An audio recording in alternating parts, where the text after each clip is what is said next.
नमस्कार मित्रांनो, स्वागत आहे तुमचं क्रिएटर मराठी युट्यूब चॅनलवर। मित्रांनो, बहुचर्चेत असलेली लाडकी बहीण ही सापडली आहे पडताळणीच्या भोवऱ्यामध्ये। काय आहे यामागचं सत्य, चला जाणून घेऊ या व्हिडिओमध्ये। त्यासाठी आपला व्हिडिओ शेवटपर्यंत नक्की पहा आणि आपल्या चॅनलवरती नवीन आला असाल तर चॅनलला सबस्क्राइब नक्की करा।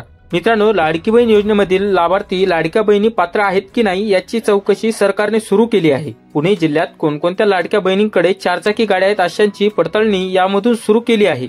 माहितीनुसार आतापर्यंत 75,000 अर्ज निम्मेबाह्य निघाले आहेत। मित्रांनो, लाडकी बहीण योजनेचे पैसे बंद करण्याचे काही विरोधकांनी सरकारला निशाणा साधला आहे। एका महिन्याचा सोडा इलेक्शन बघून 2-3 महिन्याचे पैसे एकाच वेळी सरकारने दिले आहेत। आता मात्र पैसे देण्याच्या बाबतीत ते दुजाभाव करताय।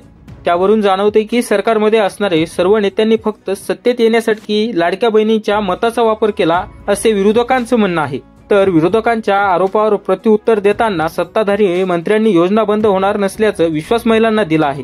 लाडक्या बहिणींनी फसवणूक कशी आहे? आपण जो शासन निर्णय घेतला आहे त्या शासन निर्णयाप्रमाणे त्याची अंमलबजावणी चालू राहणार आहे। मित्रांनो, यामध्ये सरकारचं म्हणण्याचा उद्देश असा आहे की लाडक्या बहिणींना आम्ही 2100 रुपयांचा लाभ सुद्धा यामध्ये देणार आहोत। लाडक्या बहिणींना फसवणार नाही आणि आमच्या त्या लाडक्या बहिणी आहेत तर कुठल्याही योजना बंद होऊ देणार नाही। कोणी खोडा घालायला आला तर त्याला जोडा दाखवा असं एकनाथ शिंदेंनी लाडक्या बहिणींना आवाहन केलं आहे।